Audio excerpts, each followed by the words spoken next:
Hello friends and welcome back to Picture Astrology.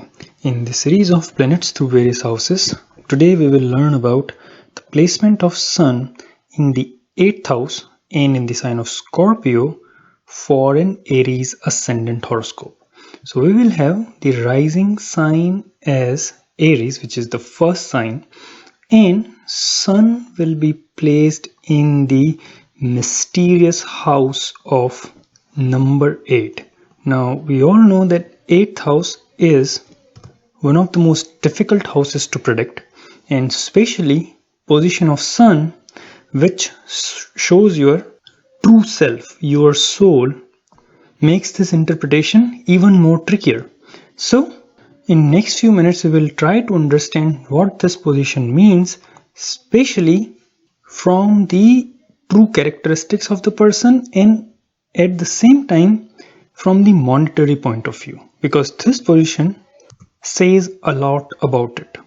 So we have the horoscope where the first house or the rising sign is the fiery Aries, and Sun, which is the lord of Leo sign.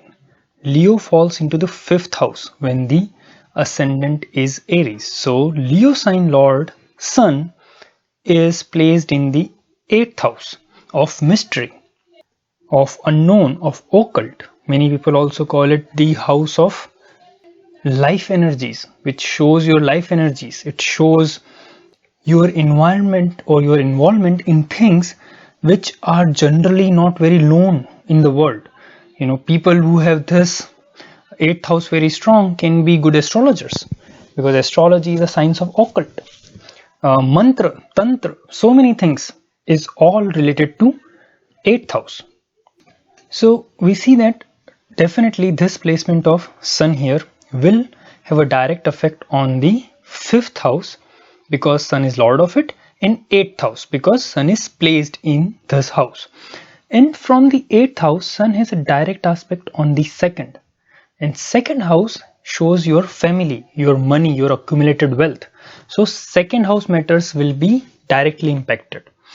At the same time, Sun represents your relationship with higher authorities, your success in life. So all these areas of life will have a direct influence of this placement of Sun, and we will try to learn about them one by one. But before that, one important thing to notice that Aries Ascendant, the lord of Aries is Mars, the fiery planet, and Sun is a very good friend of Mars. These two share a very friendly relationship, and at the same time Sun is the 5th house lord, which makes Sun a highly benefic planet for Aries Ascendant. So remember this always.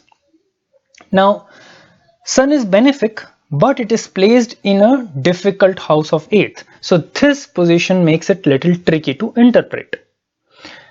With this background in mind, let's start with the 5th house affairs.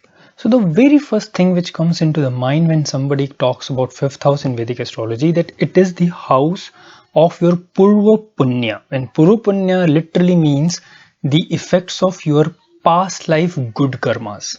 So things which you have done well in past life and things which becomes really easy for you. Now what happens is, when this Sun or the lord of 5th house is there in the 8th, which is a tricky house, very difficult house to predict, at the same time it is one of the trick houses or one of the negative houses. So when Sun is here, what it shows is to realize the effects of this, realize the effect of your past life karmas or past life good karmas is going to be little difficult. It will only fructify little later in life. 8th house doesn't show early life, it shows middle life sort of state.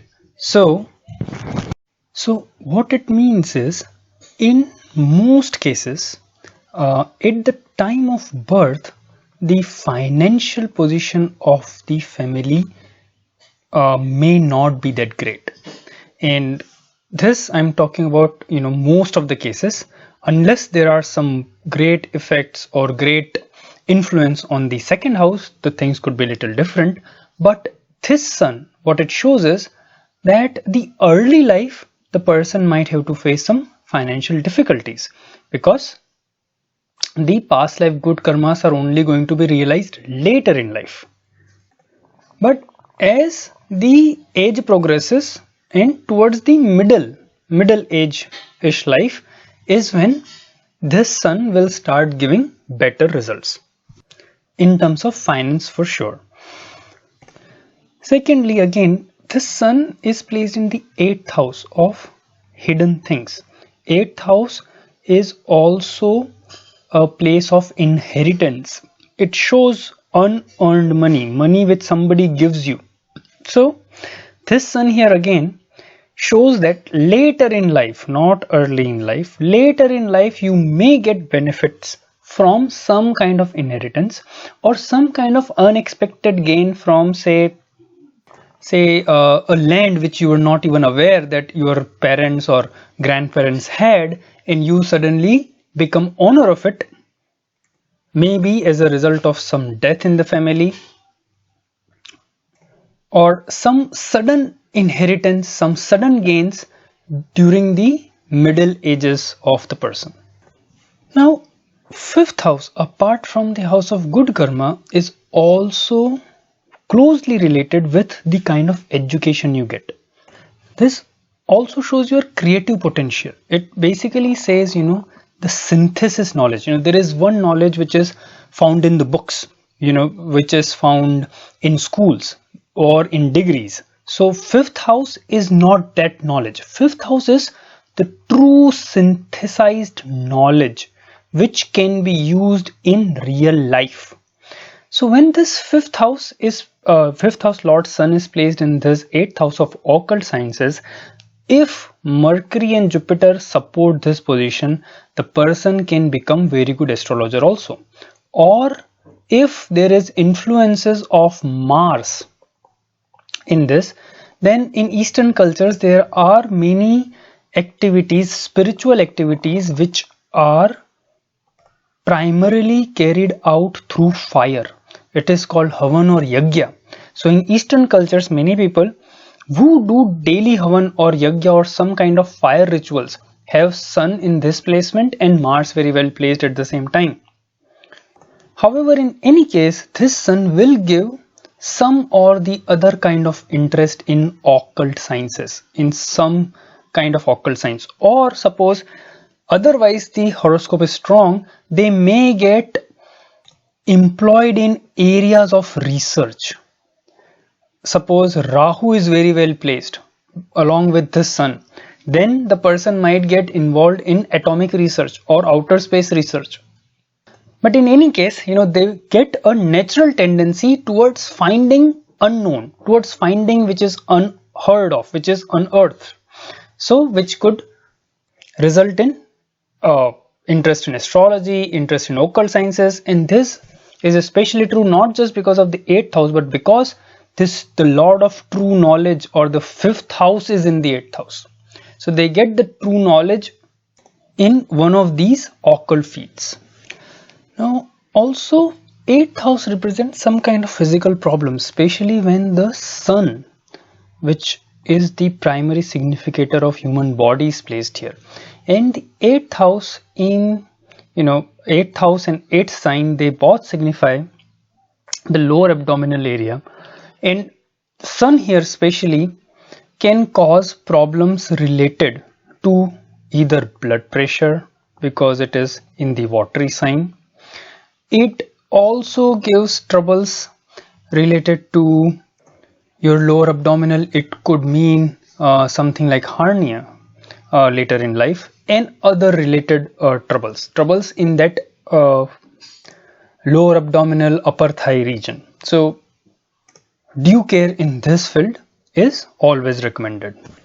Now Sun also shows your relationship with higher authorities or government organization, or this can even mean your ancestors, your lineage. So whenever Sun's position is in the 8th house, it is always again recommended not to evade any kind of government rules. It is very easy for these people to get into trouble with higher authorities. It could even mean, getting into trouble with the teachers in the classroom when they are young. It could even mean, having temperamental differences with the elders in the family and so on. So developing a respectful attitude towards the authorities, that is very needed in this placement. Now, one thing which I always tell is you have to respect the position or the authority. You don't have to really respect the person. See, always remember that. You may not like the person, that's fine, but you must always respect the position he is holding, the authority he is holding. That must be respected. Okay, and you should never do or never combine these two. It is difficult task to do that, even if you don't like a person, but if he is in some kind of authoritative or commanding position, then you must respect, just be respectful to that position, and don't overly judge a personality. So cultivating that kind of attitude in life is very needed for this placement of Sun. Now, there are many other things about your family life, about your mother, about your spouse's family, about your relationship with them, about the time or the kind of time you like to spend towards the end of your life, etc., can be found out from this position, but I'm not going to go into all those details, at least in this video right now. I do sincerely hope that you liked the analysis of the position of Sun in Scorpio for the Aries Ascendant so far. Please do subscribe to my channel to continue to receive more such videos. A big thank you for watching so far, and hope to see you again soon. Bye bye.